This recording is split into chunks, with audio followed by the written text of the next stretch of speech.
ఇప్పుడు ఖైదీ నెంబర్ 150 సినిమాలో మెగాస్టార్ చిరంజీవి ఏం చూపించబోతున్నారు అంటే ఖచ్చితంగా ఆయన రీమేక్ ప్రాడక్ట్లను ఎప్పుడు ఒరిజినల్ కంటే బెటర్గా తీర్చిదిద్దేస్తారు కాబట్టి ఏదో కొత్తగా చూపిస్తారనే నమ్మకం ఆడియన్స్కు ఉంది.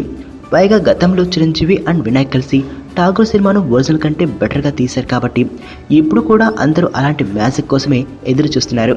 అయితే ఈ కథ సినిమాలో విలన్ క్యారెక్టర్ చాలా పోష్గా ఉండే ఒక బిజినెస్ మ్యాన్. కాకపోతే తమిళ్లో మాత్రం ఎవరిని విమర్శలు చేసే దిశగా ఆ క్యారెక్టర్ రూపొందించలేదు మృగదాస్. కానీ తెలుగులో మాత్రం ఏకంగా విజయ్ మాల్యా తరహాలో ఉండే క్యారెక్టర్గా డిజైన్ చేశారని తెలుస్తోంది. ఈ విషయాన్ని స్వయంగా విలన్ పాత్రను పోషిస్తున్న హీరోయిన్ అంజలా జవేరి మొగుడు తరుణ్ అరోరా చెప్పాడు. తనకు విజయ్ మాల్యా తరహా క్యారెక్టర్ అంటూ బ్రీఫ్ ఇచ్చారు. ఇప్పటికే తొలి షెడ్యూల్ దిగ్విజయంగా పూర్తి చేశానని, రెండో షెడ్యూల్ ఈ బుధవారం నుండి చేయబోతున్నట్లు చెప్పుకొచ్చారు.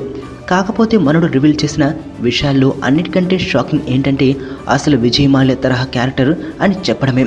ఇప్పటికే దాదాపు దివాలా తీసేసి ఫారెన్లో తలదాచుకుంటున్న ఈ కింగ్ ఫిషర్ గనుడు కింగ్ ఫిషర్ పక్షుల ఇండియా నుండి ఎగిరిపోయాడంటూ కోర్టులు కూడా కామెంట్లు చేస్తున్న వేళ చిరంజీవి ఇలా ఆయన్ను టార్గెట్ చేశారనే విషయం చాలా గమ్మత్తుగా ఉంది కదా.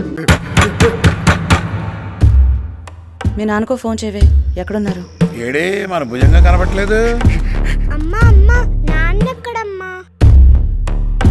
ఆయన ఎక్కడుంటారో శివగాడికి తెలుసు.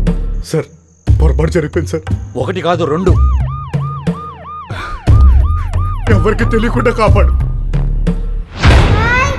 నాన్న హలో